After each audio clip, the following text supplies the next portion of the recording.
Speak it into existence. Use your words wisely and speak it into existence.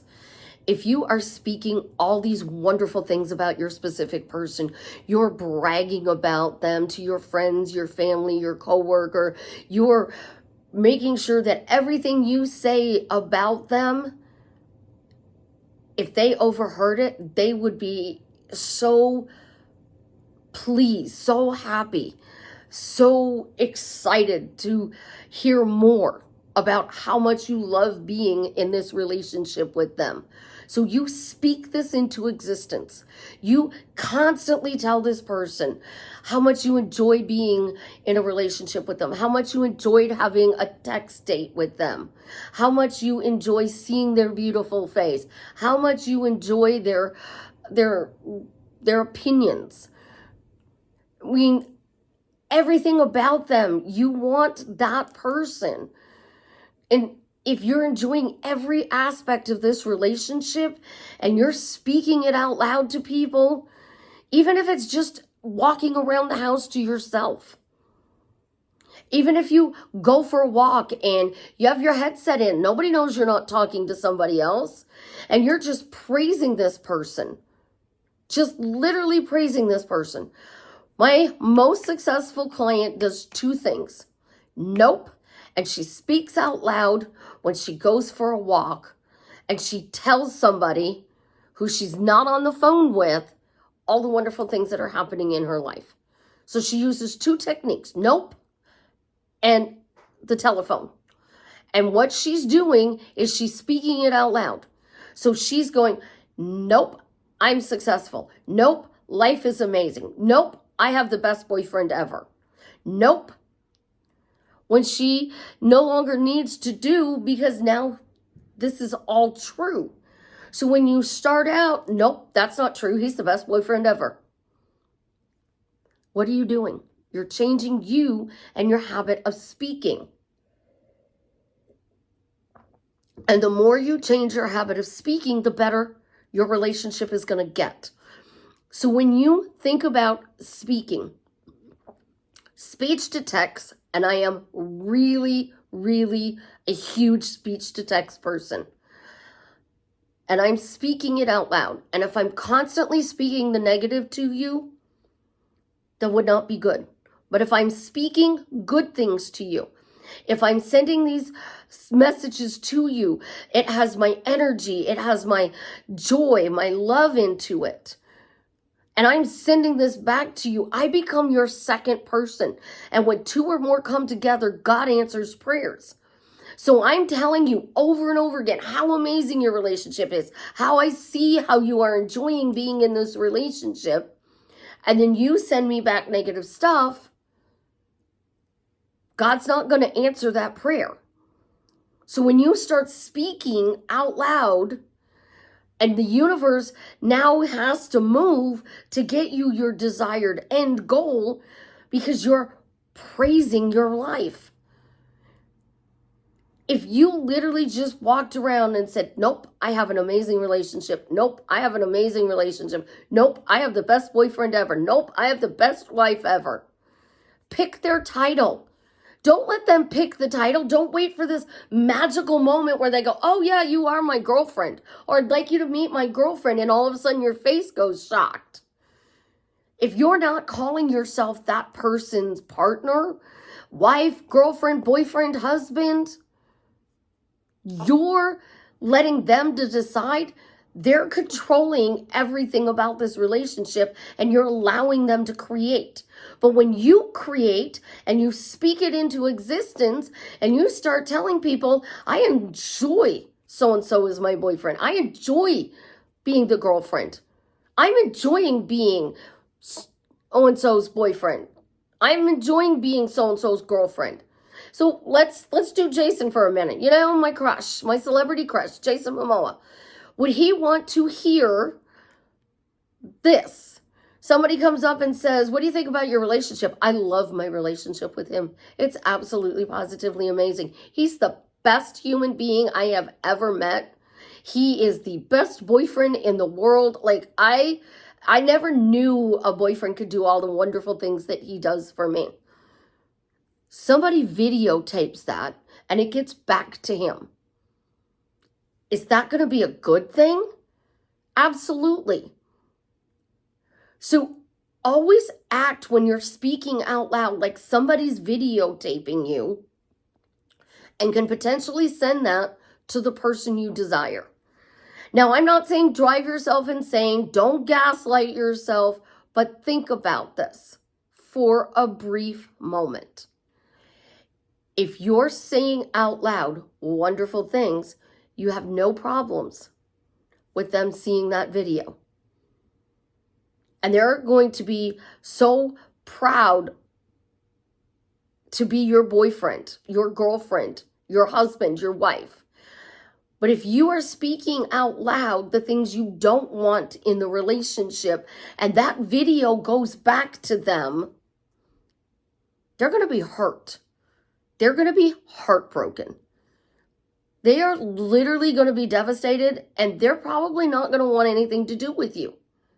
But when you change what you do, your habit, you break the habit of speaking negative things out loud.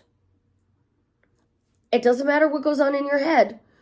As long as you're not saying, my thoughts create, my thoughts create, my thoughts create. I have no thoughts. They can't create. So if you're saying in your head, this person's a jerk, they're not going to hear it. If you're telling your best friend and somebody videotapes it, if I'm telling Savannah and somebody videotapes it and I'm doing nothing but complaining and it gets back, it's not going to like that. It's not going to like it at all. So when you learn to speak things into existence, you speak out loud as if you were being videotaped, and you learn this habit. And the reason I'm giving you such a visual is you learn the habit of speaking out loud good things.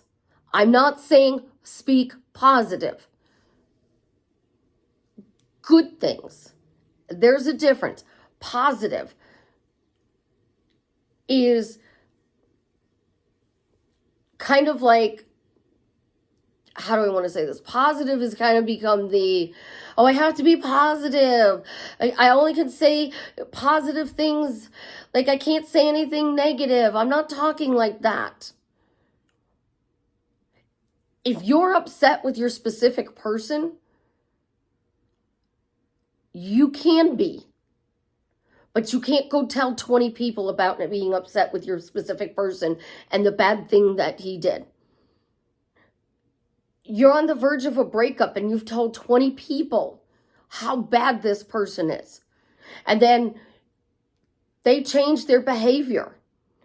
And they actually walk the walk and talk the talk and get back together with you. Those 20 people are going to think you're an idiot. They're going to totally think you're an idiot because this person was just so toxic to you. And now because they're gaslighting you, and then they're going to go back to being toxic. So when I say learn to change how you speak out loud, don't be running to your coworker or your best friend and complaining. If you have a problem, this is what you do. Jason and I aren't talking at the moment. Like we had a fight, a difference of opinion, and things aren't really good. What can I do to make this turn around? How do I change this? And your friend will ask you questions and you answer those questions and then you go back and forth. And your friend says something to you, well, just go apologize. Well, I don't feel I did anything wrong. He needs to apologize to me. Hold on. But you go home and you are sitting at the table and you say, I want to apologize for the other day. The way we had this conversation was not in a respectful way. I understand we have a difference of opinion on this situation. Is there a way we can come to a compromise? That person is going to respect you because you apologize for the way you came at it.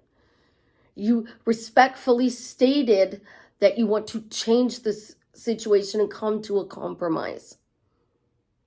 When you are speaking, you always want to talk about how you can have the most difficult conversations in the most kind, loving, respectful way. Because when you speak to another person, those words are said out loud. And those words are creating your reality. So if you are going and telling your coworker who is complaining all the time about something, and you're over here going, I am so blessed, I have the best boyfriend ever. I am so lucky, I have zero problems with my relationship. I have the best boyfriend ever. You're speaking life. You're speaking so much joy into that relationship, and it makes you feel good. And then you start seeing changes. So you ask, why am I seeing this? Like, I'm seeing I have the best boyfriend ever. I'm seeing it. Because then they're doing for you. They're showing up for you. And you now get to enjoy being in this relationship with this person because you're speaking about seeing the things you want to see. If my phone case is empty, you want to see that text. Be the love. I love when you text me. I love seeing your text messages pop up on my phone. It just makes me smile. You know what? You're the best boyfriend ever because you text me stuff and I look at my phone and then I walk into a wall smiling. Shake my head and just keep walking. Like, I want to be the girlfriend when you look at your phone and you see it, you smile. That person wants to stay with you. That person wants to be with you because you're making them smile. Be their peace. Be their strength. Be their support. Be their safe place. See, your person has PTSD. And you're always talking about how amazing they're doing, how well life is going for them. They're going to have less flare-ups. When you're talking about enjoying life, enjoying the relationship, they're going to want to be around you. And you have to create that habit. The reason we all want our grandparents' relationships or our great-grandparents' relationships is because they worked it out. They stayed together because they worked it out. And they didn't go around telling 90 million people on the internet it didn't exist. They had one confidant. And if that confidant was me, be like, well, yeah, go ahead. Just keep speaking that stuff you don't want into existence. How do you expect them to be nice to you when you're just disrespecting them? You don't. If you respect them and you act, every time you act on words spoken out loud as if they were videotaped and being sent to them, you would never say a bad thing out loud about them again. So when you're speaking into existence, and this goes for every topic in every area of your life, when you're speaking it into existence, I'm living my dream relationship. I have the best boyfriend ever. Wow, I am so blessed. I am so lucky, so spoiled. The universe just loves me because it's giving me this wonderful relationship. And I am so thankful for it. Your elevator that you say about your person, that 30-second clip you say in your elevator over and over and over and over again is the quality of your relationship. So speak about how wonderful it is, how blessed and lucky you are to have this incredible person. You want to be with them for a reason, so make them feel good about wanting to be with you as well. That is going to give you 50 years, 18,262 days. And the majority of those days will be good. I love you. Have an absolutely positively amazing day. And as always, leave me a comment and let me know how I am drastically changing your life for the better.